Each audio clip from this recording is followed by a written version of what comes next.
ओम शांति। 14/9/2022 की मुरली है। ज्ञान के सागर, आनंद के सागर शिव परमात्मा कहते, मीठे बच्चे, यह रावण की शोक वाटिका है जिसमें सब दुखी है। अभी तुम रावण को भगा रहे हो, फिर जय जयकार हो जाएगी, सब अशोक वाटिका में चले जाएंगे। देखो, अभी सब रावण की जंजीरों में शोक वाटिका में है। बाबा कहते फिर जब सतयुग आएगा तो अब सब अशोक वाटिका में जाएंगे, जहां शोक नहीं होता।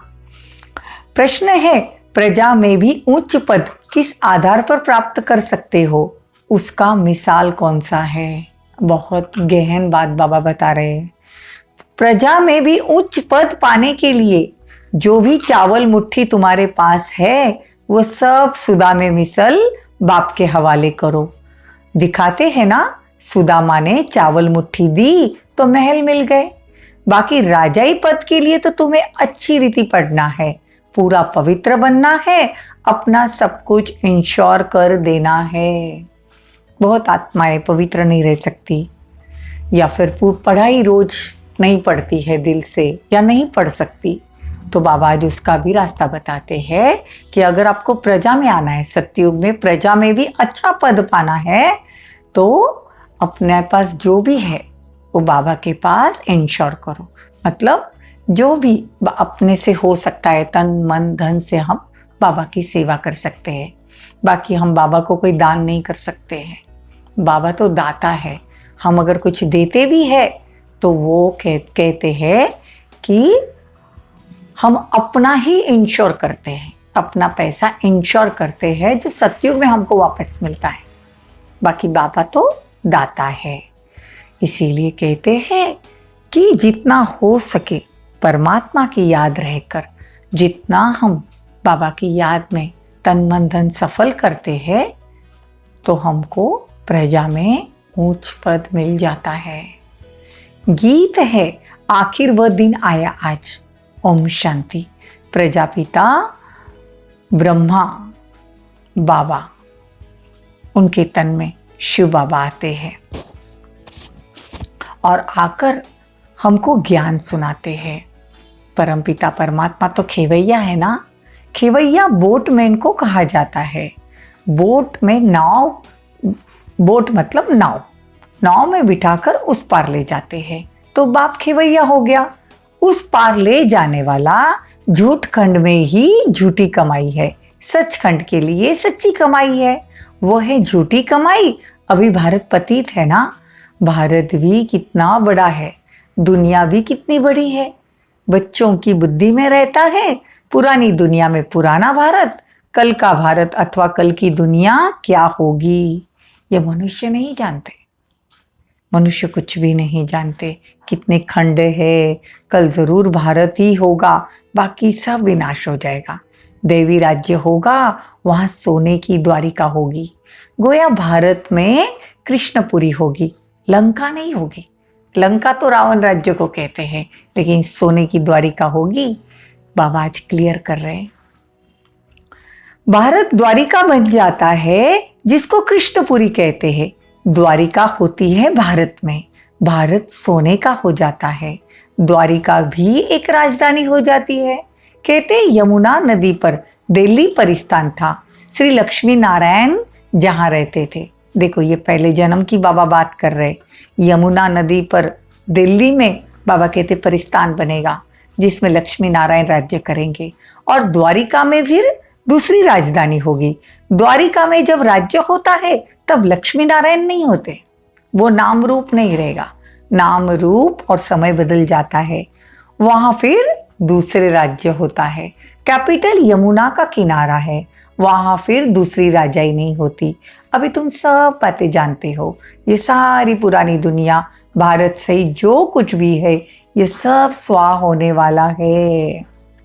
अभी तुम ब्राह्मण की डिनाइस्टी, मतलब देवी देवताओं की डिनाइस्टी बनेगी। तुम ब्राह्मण डिनाइस्टी ही देवी डिनाइस्टी बनेगी। ये ब्राह्मण ही पढ़कर फिर नंबरवार डिनाइस्टी में जाएंगे। अभी तो सब शूद्र है ना। आखिर बाप को आना ही पड़ता है। ये दुनिया नहीं जानती। तुमको ही बाप कहते हैं hear no evil so no evil. देखो बाबा कहते हैं hear no evil see no evil, मतलब बुरा मत देखो, बुरा मत सुनो, बुरा मत बोलो। बाबा तो कहते बुरा सोचो भी मत, क्योंकि ऐसा खिलौना बनाया है बंदर वाला, जो मुख पे हाथ, आंखों पर हाथ रखा हुआ, ऐसा खिलौना है। तो बाबा कहते हैं ऐसे बंदर का खिलौना दिखाते, लेकिन बात तो हमारी है ना। बाबा कहते हैं अभी तो तुम्हारी सूरत ही बदल हो गई है, तुम 5 विकार में जाते हो, तो देखो जैसे बंदर हो गए। तो देखो लक्ष्मी के लिए भी कहते हैं ना, नारद का मिसाल देते, लक्ष्मी के लिए कहते वरने निकला था, तो कहते कि अपना मुंह देखो। ये बात तो कथा में बताई है, लेकिन बात तो सब यहाँ की है। कोई पूछते हैं कि हम लक्ष्मी को वर सकते हैं, बाबा कहते हैं हाँ, पहले बंदरपना छोड़ दो। तो क्यों नहीं वर सकेंगे, मतलब लक्ष्मी नारायण जैसा बनना है तो तुम्हारे अंदर जो बंदरपना है, तुम्हारी जो चलन बंदर जैसी है, वो छोड़ दो। बाबा ने तुमको कितना समझदार बनाया, फिर तुम्हारे द्वारा सभी आत्माओं को रावण की जंजीरों से छुड़ाए शिवालय में लेके जाते हैं। बाबा ने तो बहुत अच्छे अच्छे पोस्टर भी बनाए हैं। बाबा कहते गीता पाठशाला में जाकर तुम समझाओ, यह लक्ष्मी नारायण ही पहले पहले नंबर 1 में थे। सत्युग में देवी देवताओं गुणों वाले मनुष्य थे। देखो बाबा क्या कहते हैं, 84 जन्म इन्होंने भोगे हैं, लेकिन दुनिया वालों को तो पता ही नहीं कि लक्ष्मी नारायण को बनाने वाला कौन है। तो जाकर उनको समझाओ। कहते हैं ना भगवान उवाच, कौन सा भगवान, वो तो कृष्ण के लिए कह देते हैं। तुम तो कहते हो एक ही निराकार शिव भगवान है। श्री कृष्ण तो देवता है, फिर उनसे पूछो प्रजापिता ब्रह्मा से तुम्हारा क्या संबंध है। तो वो पिता ठहरा ना, वो एक दादा एक बाबा है। इस समय तुमको 2 बाप है। तीसरा तुम्हारे शरीर को जन्म देने वाला लौकिक पिता है, एक लौकिक पिता एक अलौकिक पिता ब्रह्मा बाबा, और तीसरा है पारलौकिक पिता। तो बाबा कहते पारलौकिक बाप कहते हैं मेरे से बेहद का वर्षा लो। उनको कहो कि पारलौकिक पिता कहते हैं मेरे से वर्षा लो। परमपिता परमात्मा आकर पतितों को पावन बनाते हैं और राज्य करने लायक बनाते हैं। फिर तीसरा प्रश्न पूछो कि गीता का भगवान कौन, तो मनुष्य कह देंगे कृष्ण। तुम कहते हो कृष्ण गीता का भगवान नहीं है। प्रजापिता ब्रह्मा को भी भगवान नहीं कह सकते, शिव को ही भगवान कहेंगे, क्योंकि वह निराकार और यह है प्रजापिता ब्रह्मा साकार। साकार मतलब शरीर वाला, ब्रह्मा बाबा मनुष्य, परमात्मा निराकार ज्योतिर्बिंदु। उनको कोई शरीर नहीं है, वो जन्म मरण के चक्कर में भी नहीं आते। तो भगवान तो एक शिव ही ठहरा ना। ऐसी बातें तुम दुनिया वालों को समझा सकते हो। पावन दुनिया स्थापन हो जाएगी, फिर तुम वहां सोने हीरो के महल बनवाएंगे, फिर राज्य करेंगे। तुम्हारी एम ऑब्जेक्ट यही है। कौन सी एम ऑब्जेक्ट, मतलब लक्ष्य है तुम्हारा, तुमको लक्ष्मी नारायण जैसा बनना है। तो यह है ऊंचे से ऊंचा पद। इन्हों को किसने पढ़ाया, लक्ष्मी नारायण को किसने पढ़ाया। मंदिर में जाते हैं लेकिन उनके ऑक्यूपेशन को नहीं जानते। देवताओं को बनाने वाला कौन है, देवता कहाँ पे राज्य करते थे, ये सब बातें भगवान आकर हमको समझाते हैं।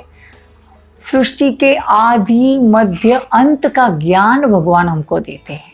कोई ज्योतिषी अगर रहेगा, बहुत बड़ा पंडित भी रहेगा, तो एक जन्म का बताएगा। भगवान हमको पूरे 84 जन्मों की कहानी सुनाते हैं। तो इन्हीं को किसने पढ़ाया, तो जरूर ऊंचते ऊंच बाप ने ही पढ़ाया होगा ना। तुम्हारी तो जीवन है ही, इसको अमूल्य कहा जाता है। शिव बाबा द्वारा तुमको यह लॉटरी मिलती है। रेस में भी जो पहला नंबर आता है उनको बड़ा इनाम मिलता है। यह तो लक्ष्मी नारायण पहले नंबर में है। इन्हों की दौड़ी तुमसे जाती है।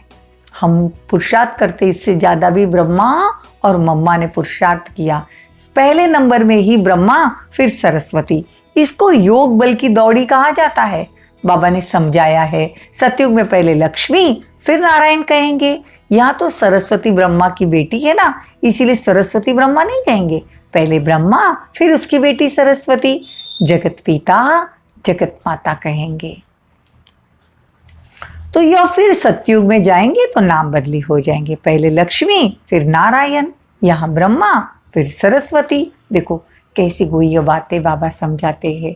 अभी तुम जानते हो हम मनुष्य से देवता बनते हैं, जितना जस्ती पुरुषार्थ करेंगे उतना उच्च पद पाएंगे, जैसे बेगर टू प्रिंस बन जाएंगे। तो पढ़ाई भी अच्छी पढ़नी चाहिए, अच्छी रीति नहीं पढ़ेंगे, पवित्र नहीं बनेंगे तो राजाई भी नहीं मिलेगी। शिव बाबा तो राजाई का वर्षा देने आया है ना। अगर कोई राजाई नहीं लेते, पवित्र नहीं बनते तो फिर प्रजा में चले जाएंगे। अच्छा, प्रजा में भी अगर नंबरवार है, उसमें भी अगर तुमको उच्च पद पाना है तो सुदामा का मिसाल, अपने पास जो कुछ है बाबा को सेवा में अर्पण करो। चावल मुट्ठी का मिसाल देते हैं ना, तो मतलब थोड़ा बहुत भी अगर हम सफल करते हैं तो तुमको डायरेक्ट 21 जन्मों के लिए महल बनेंगे। ये इंश्योर करना हुआ। हर एक अपने को इंश्योर करते हैं भगवान के पास, ईश्वर अर्थ देते हैं। बाबा कहते हैं यहाँ तो तुम डायरेक्ट भगवान को देते हो, 21 जन्मों के लिए तुम्हारी भविष्य बनती है। जितना जो करेगा, बाप तो दाता है ना। शिव बाबा तुम्हारा क्या करेगा लेकर, जिसके पास खुद का शरीर नहीं वो क्या करेगा लेकर। वो अभोक्ता है, वो तो खाना तक नहीं खाता है, वो ज्योतिर्बिंदु है, उसको कोई जगह भी नहीं चाहिए रहने के लिए, तो वो हमारा लेके क्या करेगा। हम जो भी ईश्वर अर्थ करते हैं भगवान हम बच्चों के लिए ही सब करते हैं। तो बाबा कहते हैं कभी ये नहीं सोचना कि हम भगवान के घर पे जाकर ये दिया या इतना मैंने दिया, नहीं, ये सोच को बदली करो। हम भगवान को क्या दान करेंगे, जो दाता है। तो हम इंश्योर करते हैं, सोच को बदली करो, जीवन बदली हो जाएगी। तो ईश्वर द्वारा फिर उनको फल मिल जाता है, जो भगवान के घर चावल मुट्ठी भी देता है। और कहने का भावार्थ ये है, अगर हम कभी सेंटर पर भगवान के यहाँ डायरेक्ट जब हम कुछ भी देते हैं तो कभी कहना नहीं चाहिए कि मैं दे के आया हूं। कहने का भावार्थ ये है कि अगर हम राइट हैंड से कुछ काम करते हैं तो लेफ्ट हैंड को भी पता नहीं चलना चाहिए कि हमने क्या दिया क्या किया, तो प्लस में जाएगा। अगर बोलेंगे तो माइनस हो जाएगा। ये बात बड़ी ध्यान से समझने की है। ये कर्म की गुह्य गति है। कर्म भी कैसे करने हैं बाबा सिखलाते हैं। यहाँ भी शिव बाबा कहते हैं तुम मुट्ठी देते हो तो नई दुनिया में तुम्हारे 21 जन्मों के लिए फल मिलेगा। चाहे सूर्यवंशी राजाई, चाहे चंद्रवंशी राजाई लो, चाहे साहूकार बनो, चाहे प्रजा बनो, चाहे गरीब प्रजा बनो, श्रीमत तुमको मिलती है जिससे तुम श्रेष्ठ राजा रानी बन सकते हो, या फिर प्रजा भी बन सकते हो। सो तो साक्षी होकर देखते रहते हो। बाप कहते हैं तुमको जो चाहे सो लो। इसको इंश्योर मैग्नेट कहा जाता है। यह है गुप्त। तुम जो भी करते हो परमात्मा अर्थ वो गुप्त में जमा होता है। अभी तुम जानते हो बाबा सम्मुख आया हुआ है, तुमको 21 जन्मों के लिए वर्षा देते हैं। जितना इंश्योर करेंगे बाबा कहते हैं हमारा बनेंगे तो तुम्हारा हक है राजाई लेना। बाप का कैसे बनते हैं? कहते बाबा हमारे पास यह है। बाप कहते तुम तो कहते हो ना ये सब ईश्वर का दिया हुआ है, बस तो फिर ऐसा नहीं समझो कि यह मेरा है। अपना सिर्फ ममत्व निकाल दो और ग्रस्त व्यवहार में रहते श्रीमत पर चलो। और अब बाबा गारंटी करते हैं बाबा आप आएंगे। देखो हम गारंटी करते हैं कि बाबा आप आएंगे तो हम आपके बन जाएंगे। जब हम द्वापर युग से भक्ति करते हैं तो बाबा को कहते हैं बाबा आप आएंगे तो हम आपकर ही होकर रहेंगे। बस एक बार साक्षात्कार हो जाए तो आप जैसा बोले ना वैसा करेंगे। अभी देखो भगवान आया है तो बाबा कहते हैं फिर मेरी सुनो। बाबा आप आएंगे तो हम आपके बन जाएंगे। मेरे तो एक आप ही हो ना। अब बाप के पास जाते हो, बाबा फिर स्वर्ग में भेज देते हैं। बाबा रोज रोज सुनाते रहते हैं। सुनाते सुनाते कितने वर्ष हो गए। ये बाबा का लॉन्ग बूट है। ब्रह्मा बाबा का शरीर शिव बाबा का है। तो बाबा कहते ये मेरा लॉन्ग बूट है। पुरानी जुत्ती है ना, पुराने शरीर में लास्ट में बाबा ने उनके शरीर में प्रवेश किया। तो बाबा कहते ये पुरानी जुत्ती है जिसमें मैं प्रवेश करता हूं, और कहते हैं बच्चों को सृष्टि के आदि मध्य अंत का समाचार सुनाता हूं। मैं नॉलेजफुल हूं, बाबा नॉलेजफुल भी है, ब्लिसफुल भी है, लिबरेटर भी है। देखो ज्ञान का सागर है, रहम दिल है, दुख से छुड़ाने वाला है, लिबरेटर है, सुख करता दुख हरता है। जितना तुम बाप को याद करते जाएंगे तो पाप कटते जाएंगे। अच्छा, मीठे मीठे सिकिलदे बच्चों प्रति माता पिता बाप दादा का याद प्यार और गुड मॉर्निंग। रूहानी बाप की रूहानी बच्चों को नमस्ते।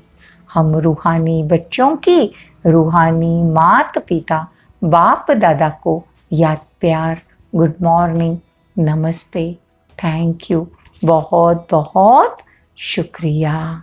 धारणा के लिए मुख्य सार, राजाई पद लेने के लिए पूरा श्रीमत पर चलना, किसी भी चीज में ममत्व नहीं रखना, मेरा तो एक बाबा, यही पाठ पक्का करना। Second point, hear no evil, see no evil, talk no evil. बाप के इस डायरेक्शन पर चल, मंदिर लायक बनना। वरदान, कंट्रोलिंग पावर द्वारा स्व को कंट्रोल कर फुल स्टॉप लगाने वाले सदा समर्थ आत्मा भव। बिंदु स्वरूप बाप और बिंदु स्वरूप आत्मा दोनों की स्मृति फुल स्टॉप अर्थात बिंदु लगाने में समर्थ बना देती है। समर्थ आत्मा के पास स्व के ऊपर कंट्रोल करने की कंट्रोलिंग पावर होती है। वो दूसरों को कंट्रोल नहीं करते, लेकिन स्व पर कंट्रोल रख परिवर्तन शक्ति को कार्य में लगाते हैं। उनमें रॉन्ग को राइट करने की शक्ति होती है। वे कभी ऐसे नहीं कहते कि क्या मुझे ही मरना है, मुझे ही सहन करना है। समर्थ आत्मा यही समझती है, यह मरना नहीं लेकिन स्वर्ग में राज्य लेना है। स्लोगन, बाप को प्रत्यक्ष करने के निमित्त वही बन सकते हैं जिनके हर संकल्प में दृढ़ता की विशेषता है। ओम शांति। ओम